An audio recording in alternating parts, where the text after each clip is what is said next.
Astaghfirullah. Bismillahirrahmanirrahim. Assalamualaikum warahmatullahi wabarakatuh.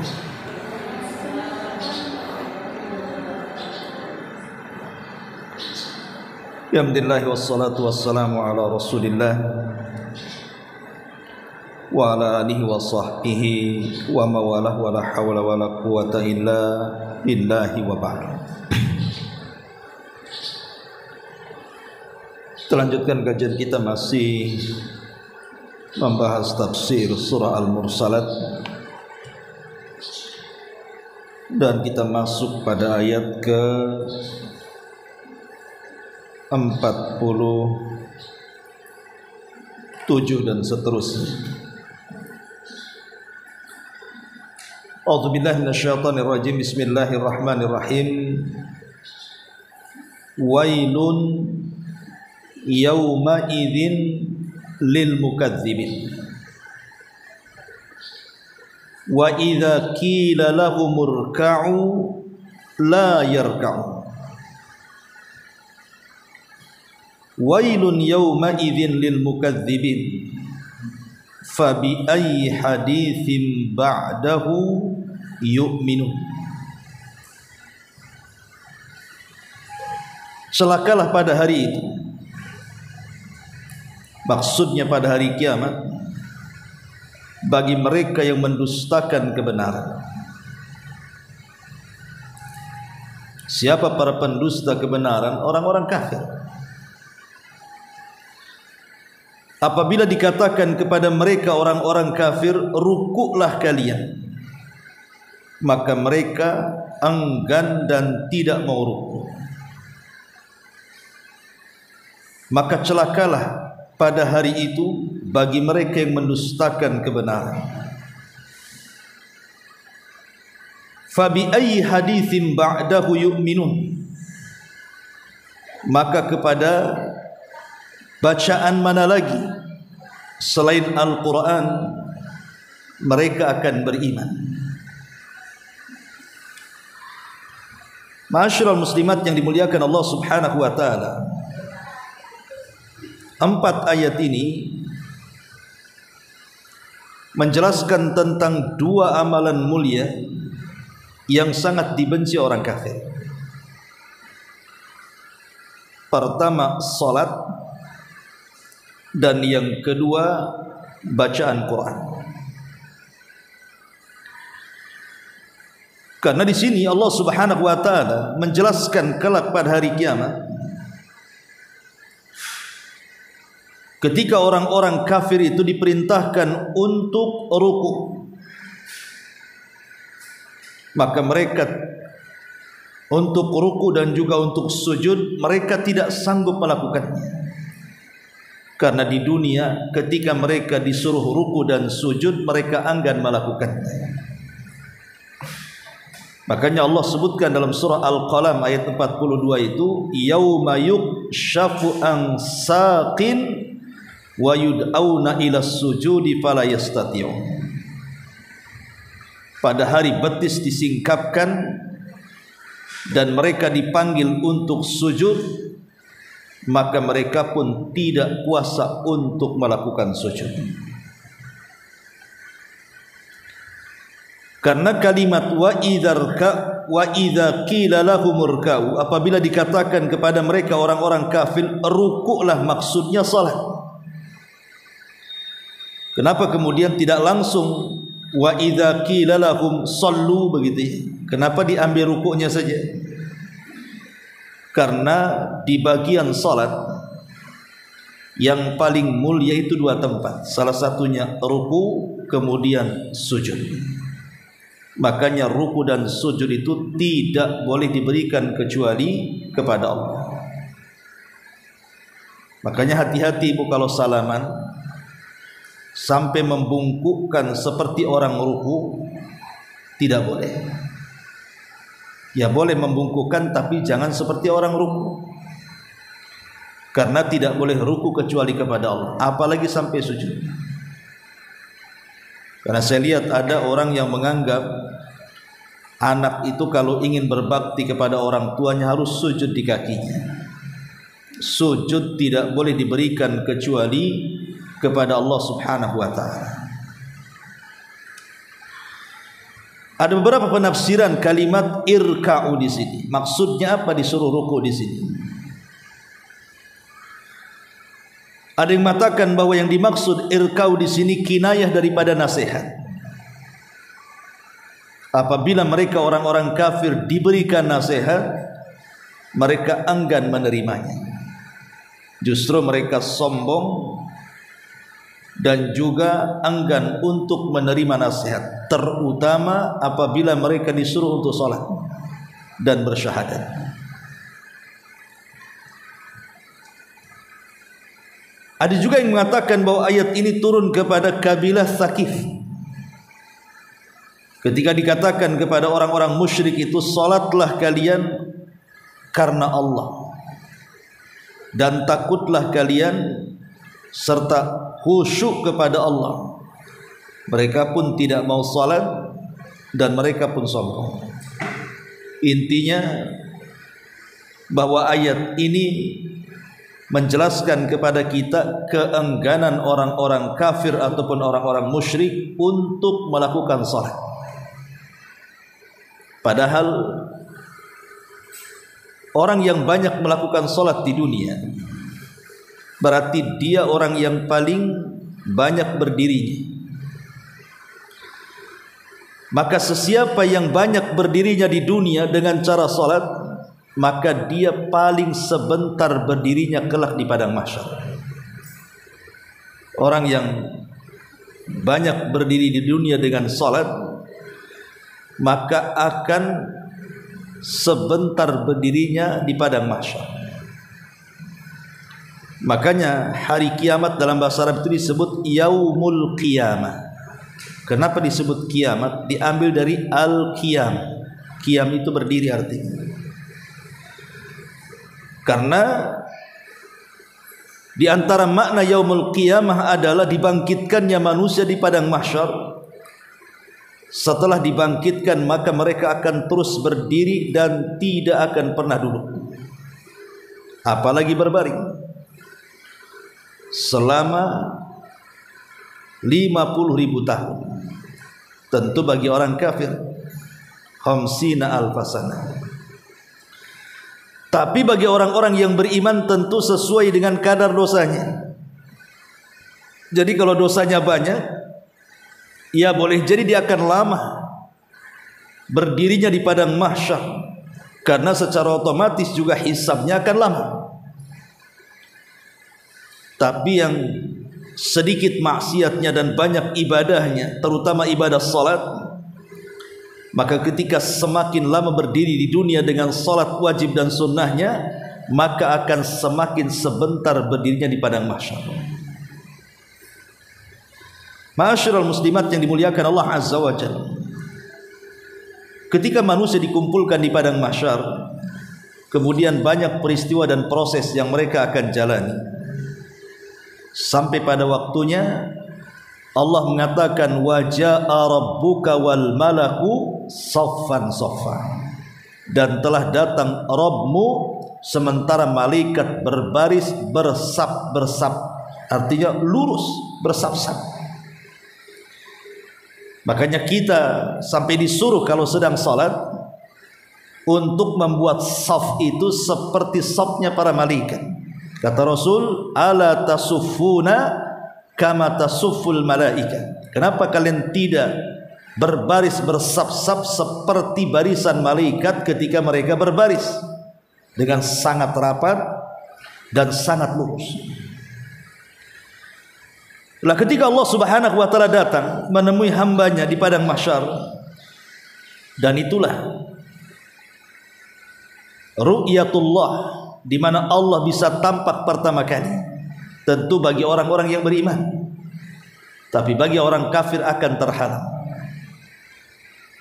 Karena Allah mengatakan, kalla yauma idzin an rabbihim lamahjubun. Ingatlah sekali-kali pada hari itu pandangan orang kafir akan terhalang ketika melihat Allah Subhanahu wa taala.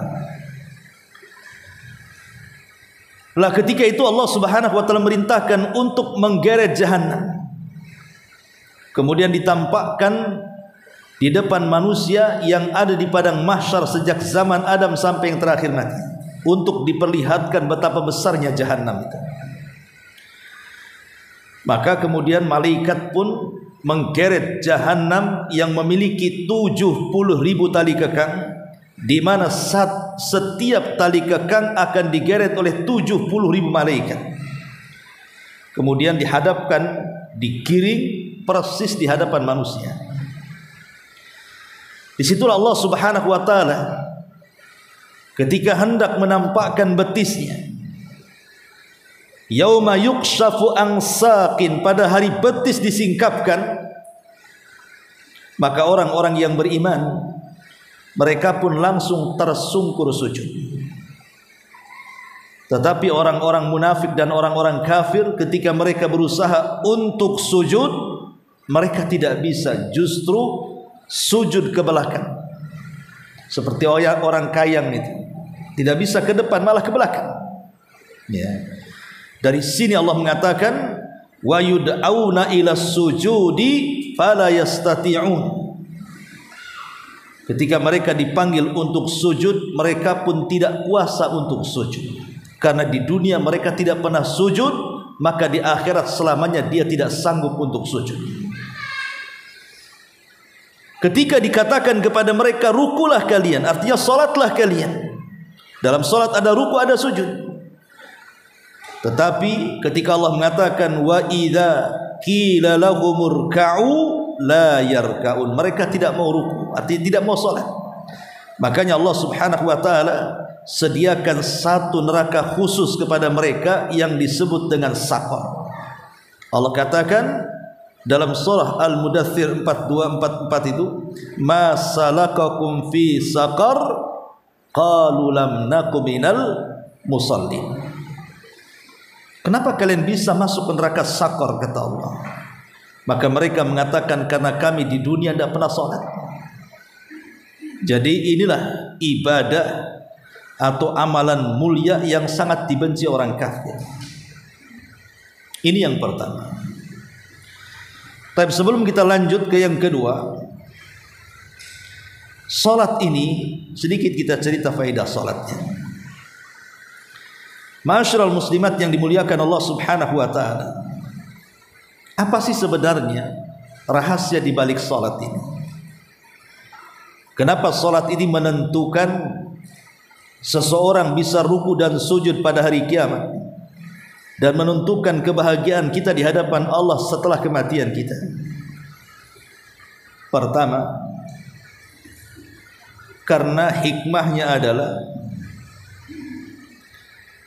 ketika Allah Subhanahu wa taala menciptakan saya, ibu atau siapapun manusia, bahkan kalangan jin sekalipun, tujuan penciptaan kita dan jin itu adalah untuk beribadah. Wa ma khalaqtul jinna wal insa illa liya'budun.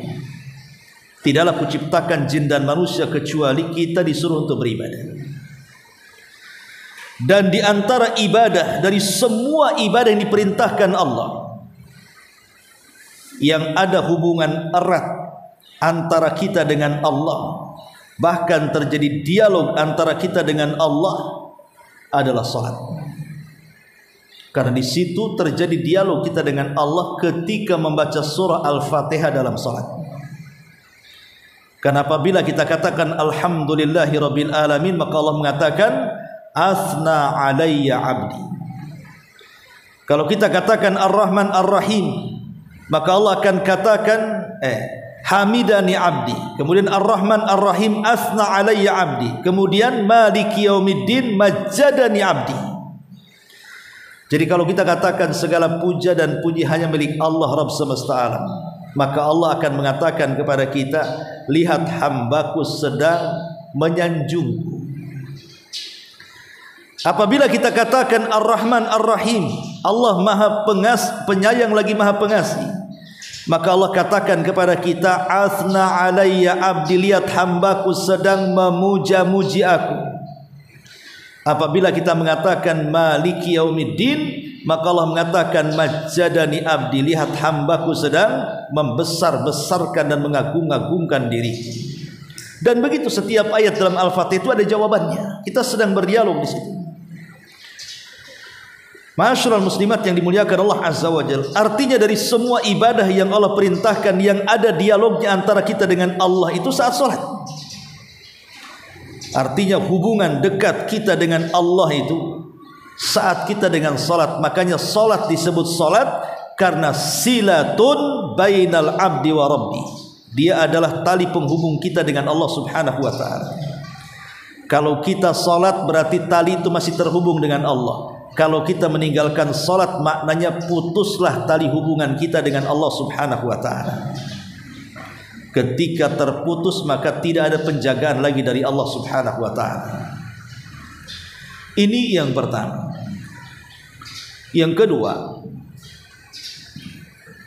ma'asyiral muslimat yang dimuliakan Allah subhanahu wa ta'ala, kita tahu bahwa dalam kehidupan kita di dunia ini semua manusia pasti mencari kebahagiaan, karena kebahagiaan itu dicari semuanya. Orang anak kecil pengen bahagia, orang remaja pengen bahagia, orang dewasa pengen bahagia, orang tua pengen bahagia, orang mukmin pengen bahagia, orang kafir pengen bahagia, laki-laki pengen bahagia, perempuan juga pengen bahagia. Bahagia itu dicari semua orang. Jadi kebahagiaan seseorang itu dicari semua orang. Dan ulama mengatakan aktsaru sa'adatin fid dunya bal fil akhirah. Dan manusia yang paling bahagia di dunia bahkan di akhirat humul atqiya'us salihun. Mereka lah orang-orang yang bertakwa dan orang-orang yang banyak melakukan amal saleh. Allah mengatakan man amila salihan min dzakarin aw untha wa huwa mu'minun falanuhyiyannahu hayatan thayyibah wa lanaziyannahum ajrahum bi ahsani ma kanu ya'malun. Barang siapa yang beramal saleh dari kalangan laki-laki dan perempuan dan dia seorang mukmin, maka kami akan indahkan kehidupan mereka di dunia dan kami akan balas mereka dengan pahala dengan sebaik-baik balasan sesuai dengan amalan yang mereka lakukan di dunia. Ulama mengatakan, lihat bagaimana Allah subhanahu wa ta'ala menjanjikan kehidupan yang sangat indah bagi seorang mukmin di dunia dan akhirat. Dan salat itu adalah tahqiqus salahi wat taqwa. Adapun amalan yang bisa memungkinkan orang itu sampai derajat takwa dan juga kebaikan di hadapan Allah hanyalah salat. Jadi salat itu paling cepat kalau ingin bertakwa itu salat. Karena meninggalkan salat bisa kufur, lawan daripada takwa, bisa maksiat dia. Karena salat itu mencegah perbuatan keji dan mungkar kan. Berarti yang tidak salat tidak bisa mencegah perbuatan keji dan mungkar. Hanya orang salatlah yang bisa mencegah perbuatan keji yang mungkar, tentu dengan salat yang benar sesuai dengan tuntunan Allah dan Rasulnya.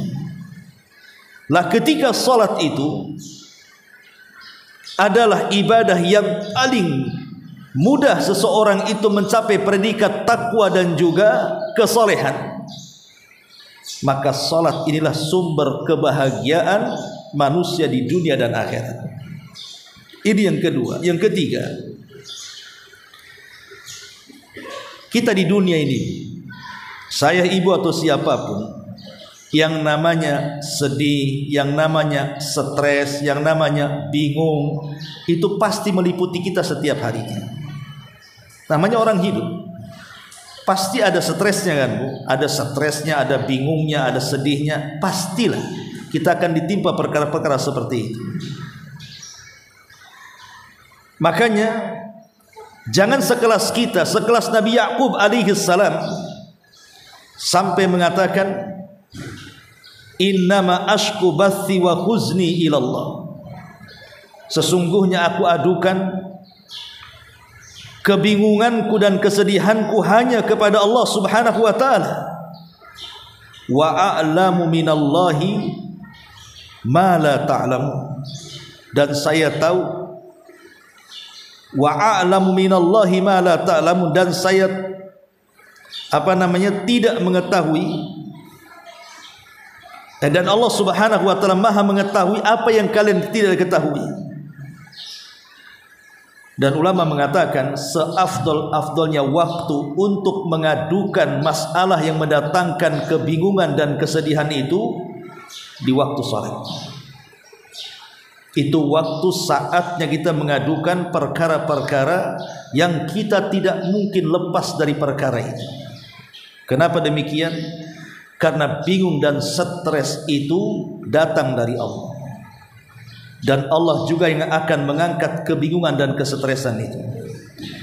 Dan dekatnya seorang hamba dengan Rabbnya, sehingga kita mudah untuk memintanya itu saat sujud.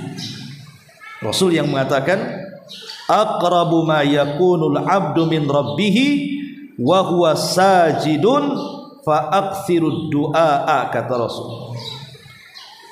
Yang paling dekat tempat duduknya seorang hamba dengan Allah di dunia adalah waktu sujud. Maka perbanyak doa di situ.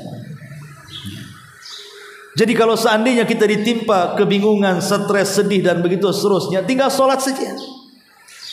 Bukankah Hudzaifah bin Yaman mengatakan, kana Nabi sallallahu alaihi wasallam idza hazabahu amrun fazi'a ila shalah. Rasul itu kalau ditimpa banyak masalah langsung sholat. Kenapa? Karena dalam sholat itu ada sujud. Disitulah kedekatan kita dengan Allah luar biasa. Berdoa di situ, minta supaya kebingungan dan kesetresan itu, atau kesedihan dan kegundahan itu, supaya diangkat, minta waktu sujud. Ini yang ketiga. Yang keempat, belum lagi sholat ini mendatangkan maslahat bukan hanya sekedar di luar jasad, di luar badan, sampai kepada badan kita akan merasakan manfaatnya. Karena dalam gerakan-gerakan salat itu kalau kita teliti dari takbir sampai salam, itu bisa menyehatkan badan kalau dia bergerak persis seperti sunnah Nabi. Berdirinya benar, rukunya benar, sujudnya benar, tasyahudnya benar, dan begitu seterusnya. Maka itu akan mendatangkan manfaat kepada jasad kita. Ma'asyiral muslimat yang dimuliakan Allah Subhanahu wa taala, dari mana kita tahu bahwa salat itu mendatangkan manfaat kesehatan kepada badan? Hadis yang sering saya jelaskan. Bukankah setiap kita tidur kita didatangi setan? Kemudian tengkuk kita diikat 3 ikatan. Kemudian apabila kita bangun di malam hari kemudian berzikir, hilang 1 ikatan. Kalau seandainya kita wudhu, hilang 2 ikatan. Kalau seandainya kita sholat, maka hilang 3 ikatan secara keseluruhan. Dan dia bangkit di pagi hari, jiwanya akan bersih, dan dia akan semangat untuk beraktivitas hari itu sampai sore hari. Karena malasnya dihilangkan, semangatnya didatangkan. Jadi faedah salat ini banyak sekali. Kalau itu bagi pribadi ya tentu masyarakat tentu lebih daripada itu. Karena kalau seandainya di masyarakat salat berjamaah begitu ya, manfaatnya nampak, ada persatuan di situ.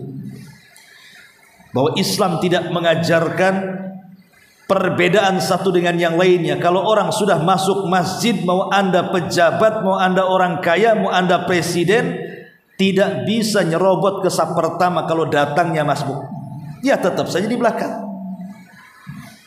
Artinya di situ Islam mengajarkan dinus sawasiyah, artinya Islam itu agama pemerataan, semua sama di hadapan Allah. Yang membedakan hanyalah ketakwaan kita kepada Allah Subhanahu wa taala.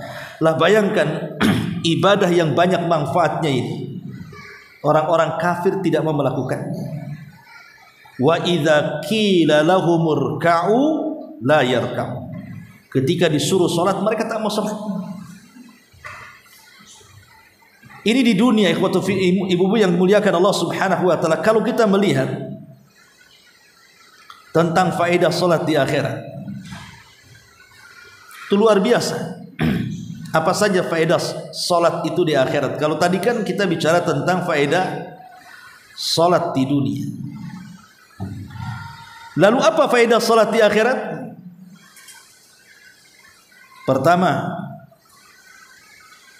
bahwa salat itu akan menghindarkan kita dari azab kubur.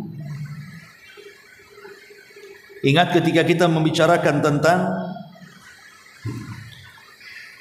ketika Nabi SAW bermimpi, dalam mimpinya kemudian dibawa oleh dua malaikat kemudian naik ke atas gunung yang tinggi. Tiba-tiba kemudian Rasul diperlihatkan berbagai macam azab kubur di situ. Salah satunya adalah Rasul melihat ada orang yang terlentang. Kemudian di sampingnya ada malaikat yang membawa batu kemudian dibenturkan di kepalanya sampai mati. Kemudian dihidupkan kembali, dibenturkan lagi kepalanya, terus seperti itu sampai dia merasakan azab Allah Subhanahu wa taala. Ketika ditanya, apa sih dosa orang itu? Rupanya dosa orang itu karena di saat datang waktu sholat, bukannya sholat malah dia tidur. Ini azan sudah berkumandang, bukannya cepat mengambil wudhu kemudian sholat, malah tidur. Kecuali kalau dalam kondisi darurat, dia memang mengantuk sekali, ya memang tidur dulu supaya sholatnya khusyuk. Karena orang kalau ngantuk sekali sholat, nanti bacaannya macam-macam tuh yang dibaca. Bahkan Fatihah dah hafal tuh kalau udah ngantuk tuh. Ya. Tapi kalau seandainya menjadi sebuah kebiasaan, datang waktu sholat tidur, datang waktu sholat tidur, ini masuk dalam kategori wailun lil musallin. Celaka bagi orang-orang yang sholat, alladzina hum an salatihim sahun, bagi yang sahun atau lalai dalam sholat, suka mengakhir-akhirkan waktunya, tidak mau menepat-nepatkan waktunya. Jadi dengan sholat kita akan terhindar dari azab kubur. Kemudian juga dengan sholat nanti pada hari kiamat, maka Allah Subhanahu wa taala masih menggolongkan kita sebagai orang-orang yang beriman, digolongkan dengan golongan orang-orang yang beriman. Karena sholat itu pembeda antara mukmin dan kafir. Faman tarakaha faqad kafar. Siapa yang meninggalkan sholat maka dia telah kufur. Berarti orang yang tidak sholat itu hakikatnya dia tidak Islam. Tapi orang yang sholat hakikatnya dia seorang muslim, karena hanya seorang muslimlah yang melakukan sholat. Ma'asyiral muslimat yang dimuliakan Allah Subhanahu wa ta'ala, dan lebih daripada itu, sholat adalah jalan menuju surga yang paling mudah. Kalau ingin masuk surga dengan mudah, sholat. Makanya Rabi'ah ibn Harith Al-Aslami radhiyallahu an pernah meminta kepada Rasul untuk dijadikan temannya di surga. Kemudian Rasul mengatakan kepada Rabi'ah, baik, saya akan kabulkan, tapi syaratnya bantu untuk mewujudkan cita-citamu menjadi temanku di surga. Kata Rabi'ah, apa itu amalannya wahai Rasul? Kata Rasul kepada Rabi'ah ini, perbanyak sujud. Maksudnya perbanyak salat, maka engkau akan menjadi temanku di sorga, kata. Jadi bukan hanya masuk sorga, jadi menjadi teman Nabi lagi di sorga. Itulah faedah salat di akhirat, langsung akan diberikan hadiah dalam bentuk salat. Dan perlu diingat bahwa salat ini adalah kewajiban pertama setelah syahadat yang diperintahkan oleh Allah Azza wa Jalla. Jadi sebelum ada perintah yang lainnya, sebelum ada perintah puasa, sebelum ada perintah zakat, sebelum ada perintah yang lainnya, itu sholat dulu diperintahkan setelah syahadat. Makanya dari situ kemudian sholat menjadi rukun kedua dalam Islam setelah syahadat ini, karena memang itu perintah kedua masalahnya. Setelah membaca dua kalimat syahadat dan sholat sendiri, perintahnya memang berbeda dengan ibadah yang lainnya, karena sholat itu diperintahkan langsung di atas langit, sementara ibadah yang lain diperintahkan di bumi. Salat itu diperintahkan tanpa perantara Jibril, sementara ibadah yang lain lewat perantara Jibril. Dan salat itu undangan khusus yang Allah undang Rasulnya dalam peristiwa Isra dan Mi'raj. Dan banyak lagi faedah salat yang sering saya ulang-ulang di sini. Kemudian kata Allah Subhanahu wa taala, wailun yauma idzin lil mukadzibin. Celakalah pada hari itu, pada hari kiamat, bagi mereka yang mendustakan kebenaran. Fabi ayyi haditsin ba'dahu yu'minun. Maka kepada bacaan selain Quran ini, maka kepada ajaran manakah selain Al-Quran mereka akan beriman? Karena orang-orang kafir di zaman Nabi SAW, mereka sok menolak Al-Quran padahal mereka cinta dengan Quran. Seperti kisah Abu Jahal, kemudian kisah Sufyan Ats-Tsauri, Abu Sufyan ibn Haram, dan juga beberapa sahabat yang kalau malam, beberapa orang musyrik yang kalau malam mereka mencari Rasul yang sedang sholat. Apabila Rasul sudah mulai start sholat malam, kemudian dia keraskan bacaannya, maka Abu Jahal, Abi Sufyan, dan orang musyrik yang lainnya, itu mereka merasa lezat ketika Rasul membaca Quran, karena apalagi Rasul punya suara indah. Dan mereka menganggap bahasa Quran itu adalah bahasa yang tidak bisa dijangkau dengan syair. Karena gini Bu ya, Quran itu mukjizat terbesar dari seluruh mukjizat yang ada. Dan setiap nabi ketika turun mukjizat itu disesuaikan dengan kebiasaan kaumnya. Contoh mamanya Nabi Musa, kebiasaan kaumnya apa? Melakukan praktek sihir.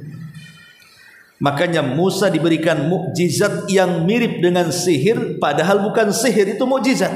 Tongkat jadi ular gitu ya. Kemudian tongkat dipukul membelah lautan, tongkat dipukul ke batu keluar air, dan begitu seterusnya. Itu kan tampak kayak sihir kan? Itu bukan sihir, itu mukjizat.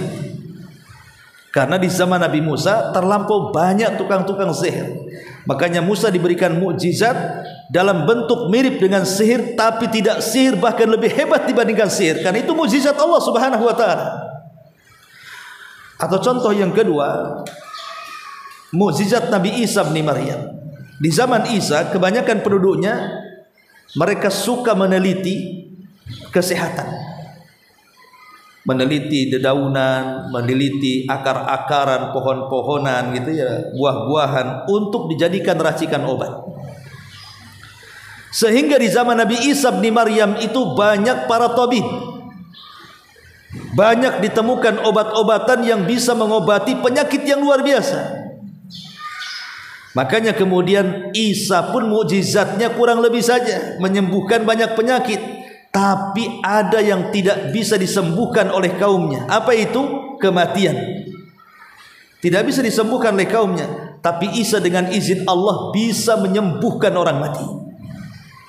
Ya, kan itu mukjizat, bukan Isa yang menyembuhkan, Allah yang menyembuhkan. Karena kalau tidak lebih sakti dibandingkan tukang sihir, nanti tukang sihir unggul lah kan begitu. Mukjizat kan harus lebih tinggi daripada sihir. Makanya kemudian bisa menyembuhkan orang buta yang tidak bisa disembuhkan kaumnya di zaman itu dengan kekurangan peralatan gitu. Tapi Nabi Isa bisa menyembuhkan orang buta, penyakit kulit, bahkan orang mati dengan izin Allah bisa sembuh. Lah berbeda di zaman Nabi Musa yang banyak sihir, berbeda dengan Nabi Isa yang banyak para tabib. Di zaman Rasul justru orang-orang Arab kala itu sangat mengagung-agungkan bahasa, sehingga banyak muncul bujangga-bujangga, para pujangga yang hebat ketika melantunkan syair. Makanya orang Arab itu pandai ngomong. Mereka kalau ngomong itu pandai orang Arab itu. Jadi ketika kemudian di puncak pengagungan terhadap bahasa Arab, dan orang-orang yang mampu melakukan syair itu sangat diagungkan dan ditokohkan di tengah-tengah orang musyrik, maka datang Nabi SAW dengan mukjizat yang mirip dengan syair tapi bukan syair, bahkan tidak bisa dijangkau dengan syair. Bahasanya sangat indah sekali.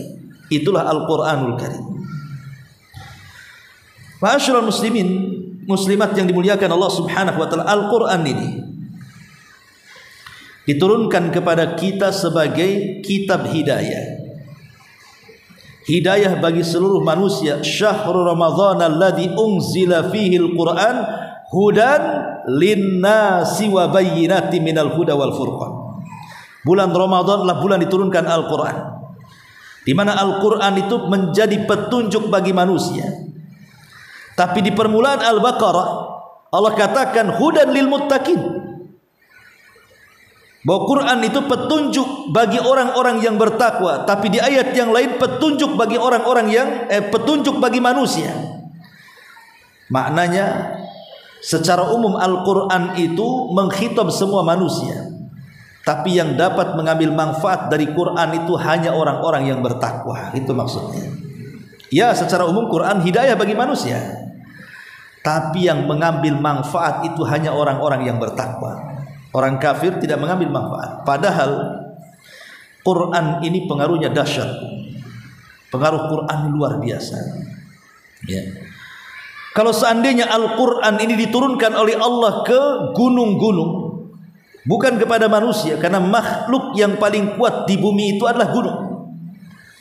Dari seluruh makhluk Allah yang Allah ciptakan di bumi ini, yang paling kuat adalah gunung. Lihat, gunung itu sangat kokoh sekali, yang isinya batu tinggi menjulang itu. Tapi kalau seandainya Allah turunkan Al-Quran kepada gunung, maka gunung akan ketakutan, bahkan akan meledak saking takutnya gunung ini kepada Allah. Dan itu disebutkan dalam Quran, "Lau anzalna hadzal Qur'ana 'ala jabalin la ra'aitahu khashi'an mutasaddian min khasyatillah." Kalau seandainya kami turunkan Al-Quran itu kepada gunung, maka engkau lihat gunung itu akan takut luar biasa kepada Allah dan akan bergetar, bahkan hancur, karena ketakutan yang bersangatan kepada Allah Subhanahu wa ta'ala. Bahkan lebih daripada itu, jin di masa Nabi SAW nyasar ke kebun nakhla, sekitar 7 jin. Tiba-tiba Nabi SAW sedang sholat fajar dan membaca surah Toha. Setelah membaca surah Toha dan selesai sholat, tiba-tiba jin yang mendengarkan itu semua beriman. 7 jin itu disebut dengan Nusaybin, jin dari Yaman. Makanya Allah berikan keutamaan orang Yaman.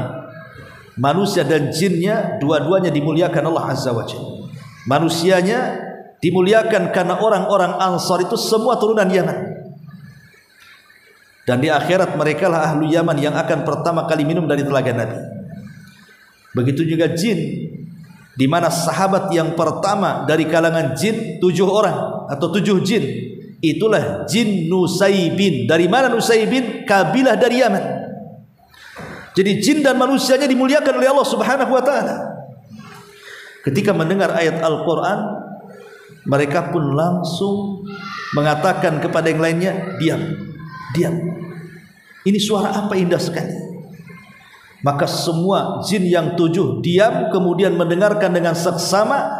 Tiba-tiba mereka paham bahwa itu wahyu dari Allah. Mereka pun beriman kepada Rasulullah SAW. Sehingga Allah katakan dalam surah Al-Ahqaf ayat 29-32 itu, wa id sarafna 'alaika nafaran minal jinni yastami'una al-Qur'an falamma hadaruhu qalu ansitu falamma qudiya wallau ila qaumihim mundzirin.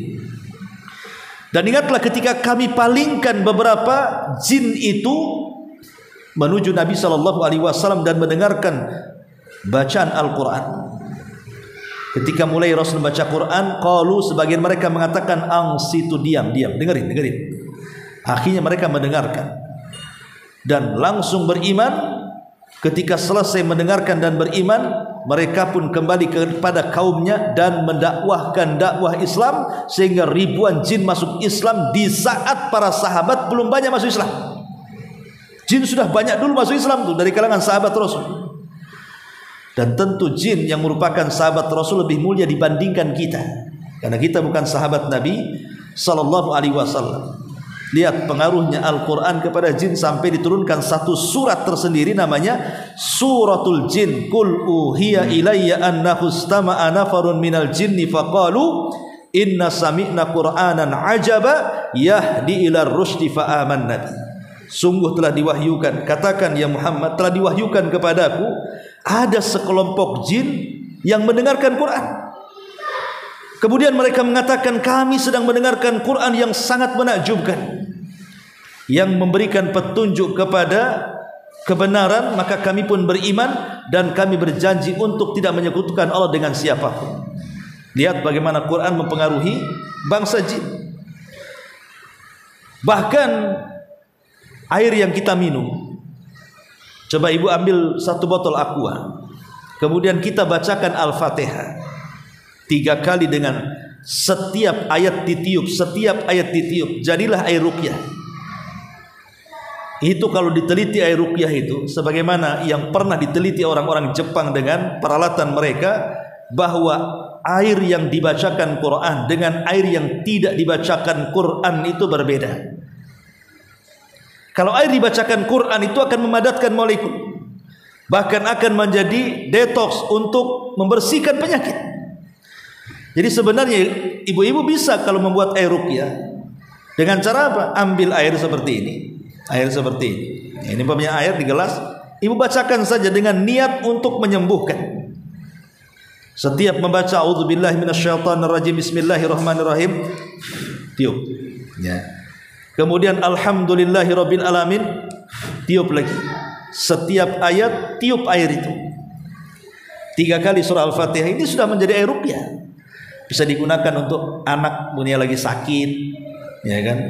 Kan ibu nggak bisa baca Fatihah begitu saja. Asal niatnya yang benar saja.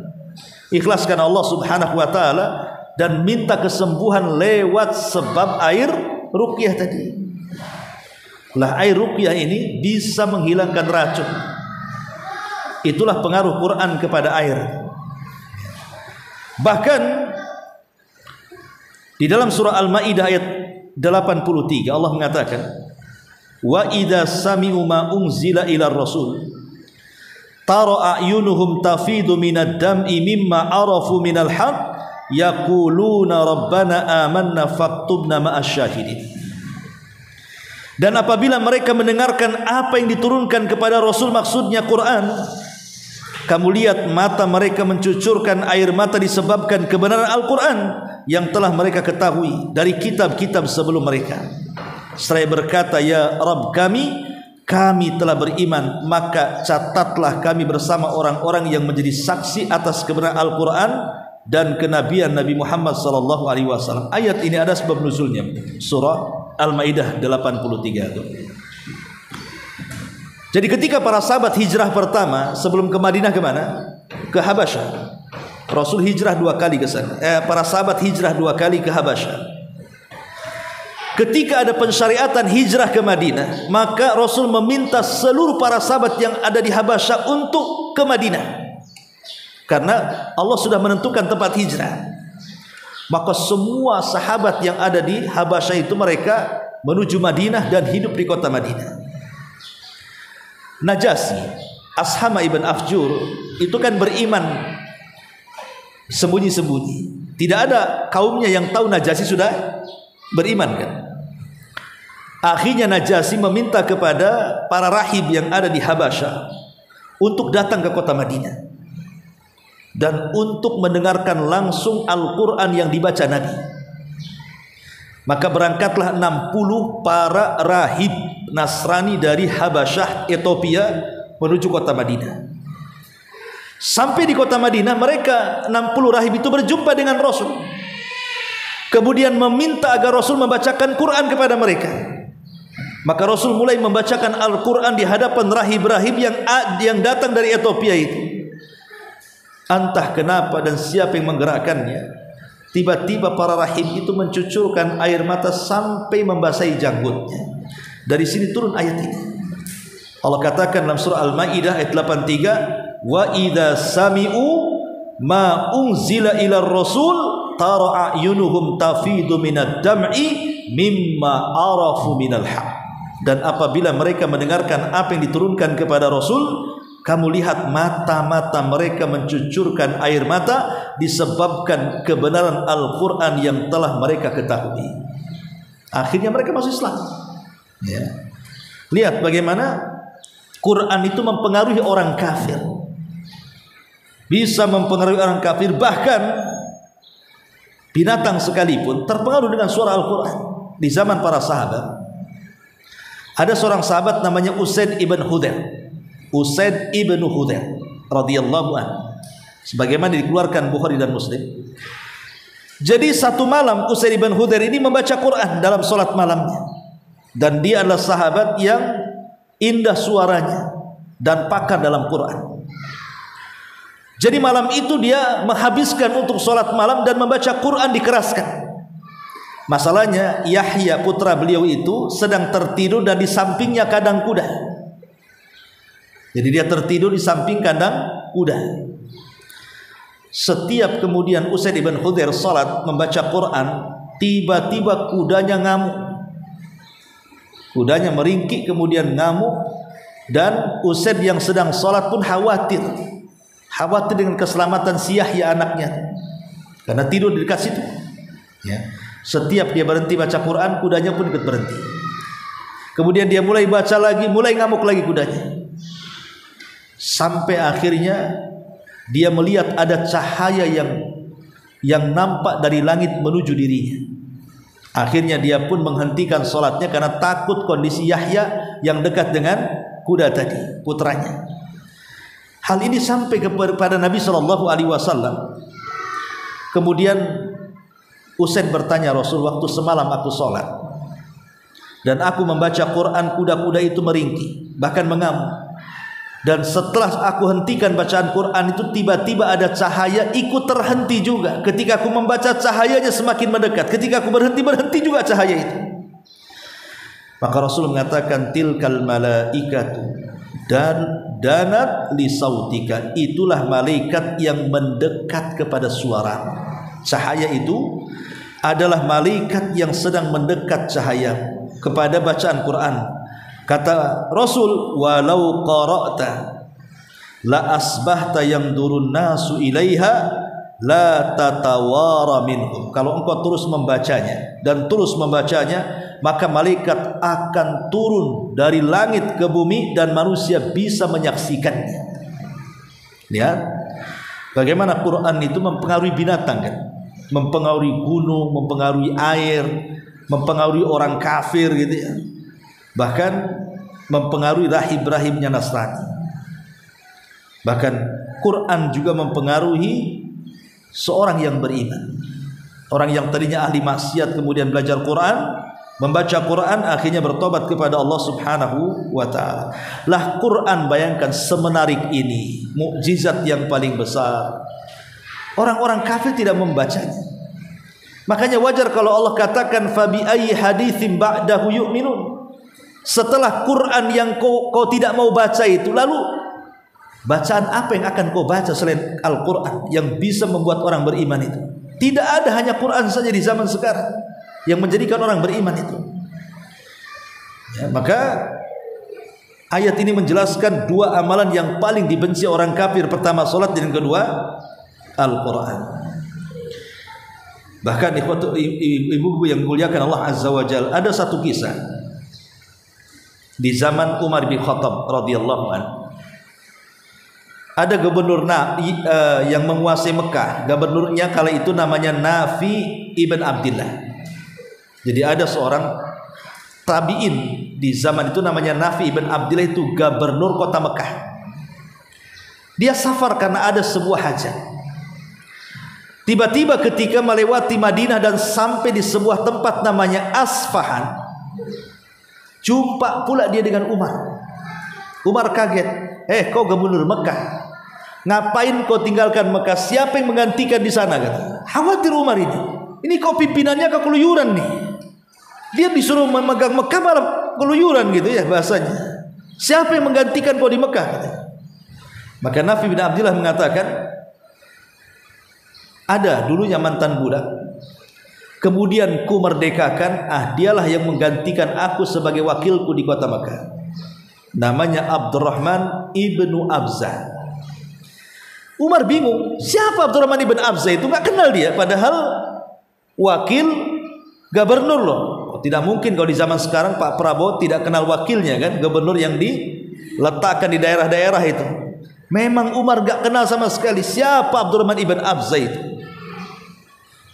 Tetapi Nafi bin Abdullah menjelaskan kepada Umar, Abdurrahman ibn Abza itu walaupun tidak kau kenal wahai Amirul Mukminin, tapi dia punya keistimewaan dua. Satu, alimun bi kitabillah.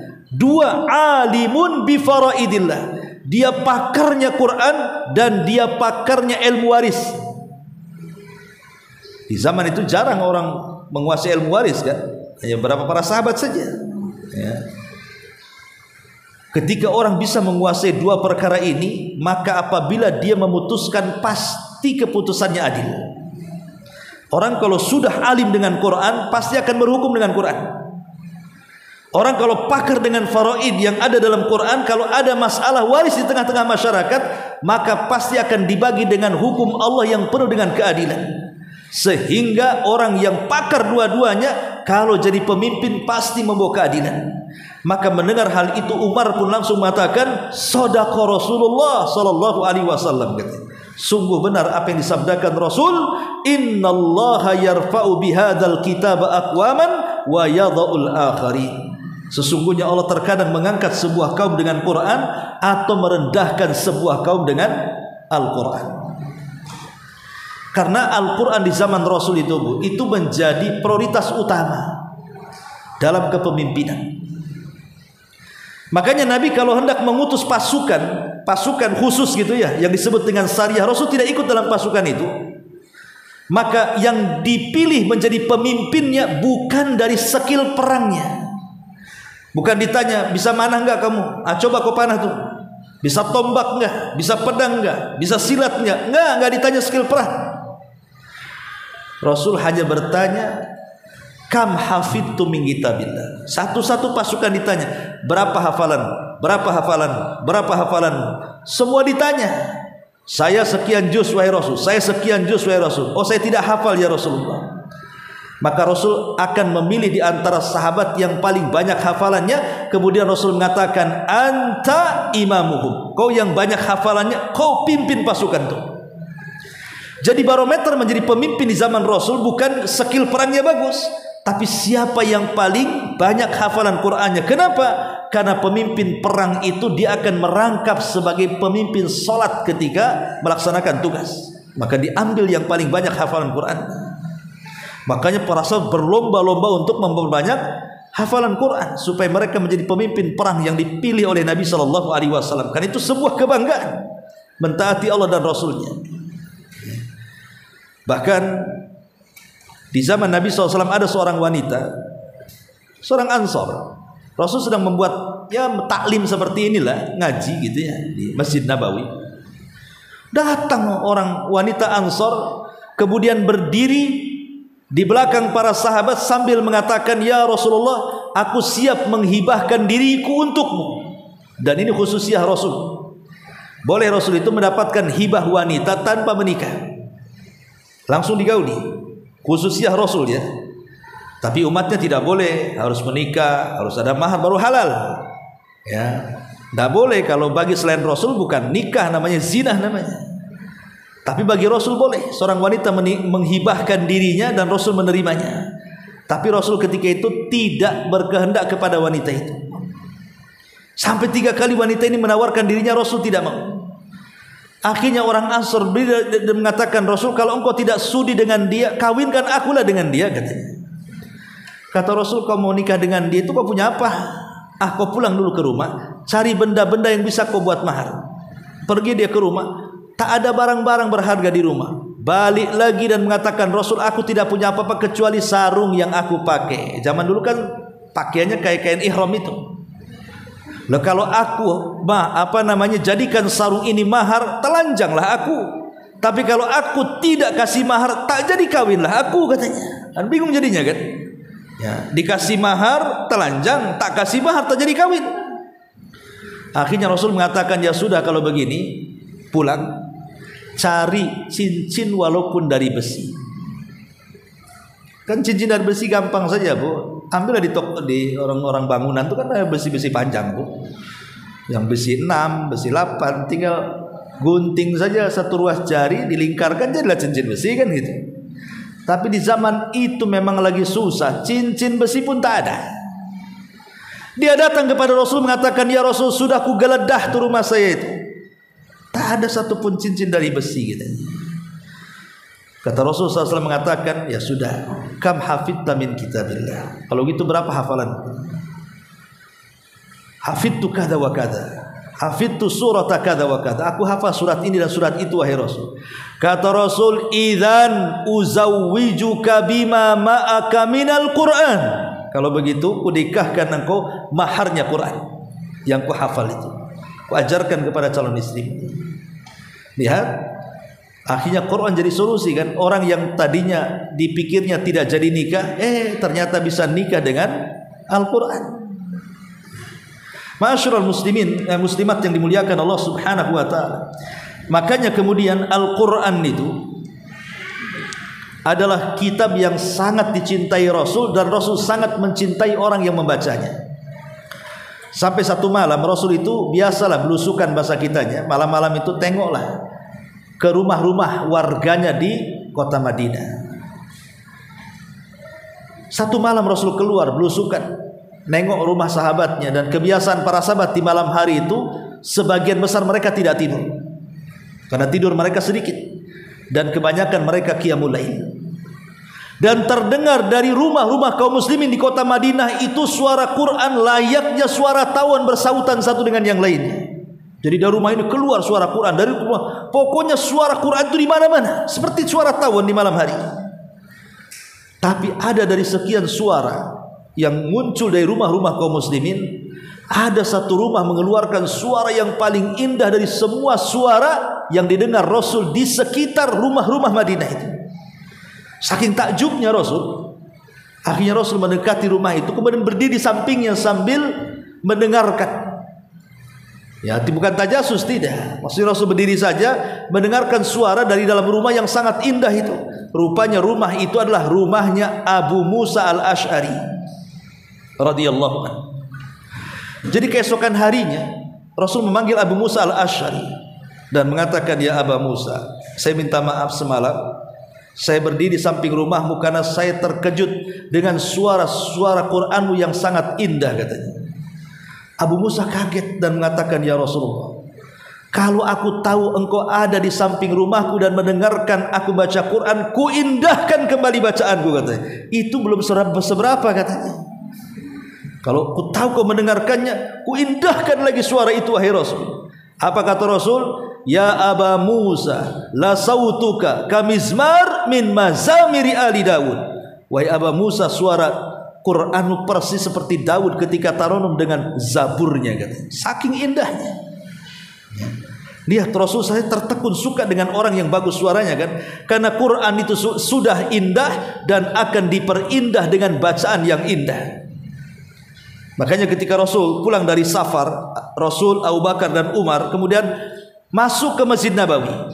Ketika terhalang dinding, ada suara yang luar biasa indahnya. Rupanya yang membaca suara itu adalah Abdullah ibn Mas'ud radhiyallahu anhu. Ketika itu Rasul mengatakan kepada Abu Bakar, kau dengar suara orang itu? Wahai Abu Bakar, ya, kata Abu Bakar. Kau dengar suara itu wahai Umar? Ya, aku mendengarnya wahai Rasul. Tahu enggak suara itu suara siapa? Kemudian Rasul mengatakan, ya Abu Bakar, ya Umar, kalau engkau ingin tahu ketika Jibril menurunkan wahyu kepadaku suaranya seperti apa, suaranya seperti orang itu, katanya. Ditunjukkan kepada siapa? Abdullah ibn Mas'ud. Ya. Ketika kemudian Nabi SAW menyebutkan Abdullah ibn Mas'ud suaranya disejajarkan dengan Jibril, Umar ingin memberitahu Abdullah ibn Mas'ud sebelum Abu Bakar. Pagi-pagi buta Umar datang ke rumah Abdullah ibn Mas'ud dan mengatakan, absyir ya Aba Mas'ud, katanya. Berbahagialah wahai Abdullah ibn Mas'ud, suaramu disejajarkan oleh Nabi dengan suara Jibril. Apa kata Abdullah bin Mas'ud? Saya sudah tahu wahai Umar, karena Abu Bakar tadi sudah ngasih tahu. Kalah dia dengan Abu Bakar. Maka Umar tidak bisa menandingi gaya Abu Bakar dalam beramal. Jadi memang Quran itu sangat diagungkan di zaman itu. Tapi di siang hari Quran ini menjadi musuh bagi orang-orang kafir. Tapi di malam hari Quran itu menjadi sesuatu yang paling dicintai untuk didengar oleh orang-orang kafir. Makanya Allah mengatakan fabi ayyi haditsin ba'dahu yu'minun. Bacaan Quran ini sudah cukup, mau baca yang mana lagi? Enggak ada selain Quran itu yang bisa menenangkan. Bahkan Rasul mengatakan ketika mengucapkan menyebutkan keutamaan Al-Baqarah, maka Rasul mengatakan apa? Man akhadahu fa inna akhdahu barakatun wa inna tarkahu hasratun wa la tastati'u hal batalatu. Siapa yang mengambilnya pasti diberkahi, siapa yang meninggalkannya pasti rugi, dan tidak ada satupun setan dan tukang sihir yang akan mengganggunya selama-lamanya. Kenapa? Karena bacaan surah Al-Baqarah alias bacaan Quran ini membuat pengaruh besar bagi setan, di mana setan tidak suka ketika orang membaca Quran, pasti dia lari. Makanya kata Abu Hurairah ketika dia menangkap setan di malam hari, ketika disuruh untuk menjaga pemberian zakat, tiba-tiba setan mencuri gandum, ditangkap sama Abu Hurairah. Kata Abu Hurairah, kau akan kulaporkan kepada Nabi. Kata orang ini, jangan, aku ini orang susah, tapi gini saja, sebagai imbalannya saya akan ajarkan kepadamu sebuah kalimat yang kalau engkau baca sebelum tidur sampai pagi tidak akan disentuh setan. Tiba-tiba diajarkan ayat kursi, kemudian dilaporkan kepada Rasul. Kata Rasul, tahukah kamu siapa yang mengajarkan ayat kursi itu wahai Abu Hurairah? Kata Abu Hurairah, Allah dan Rasulnya yang tahu. Kata Rasul, fa innahu syaitan sadaqaka wa huwa kadzub. Dia adalah setan, dia mengucapkan kebenaran dalam masalah ini, maksudnya dalam masalah ayat kursi, tapi yang lainnya dia adalah seorang pendusta. Ya. Dari sini kita tahu, lihat bagaimana pengaruh Al-Quran itu bisa mengusir setan. Dan banyak lagi keistimewaan yang jelas bahwa dua amalan ini adalah amalan yang dibenci orang kafir, maka amalan ini juga harusnya amalan yang paling dicintai orang yang beriman. Kalau kita seorang yang beriman, cintai Quran dan cintai sholat, karena dua amalan inilah yang akan menyelamatkan kita di dunia dan akhirat. Wallahu a'lam bishawab. Sebelum saya tutup, silakan kalau ada yang bertanya, tafadhol.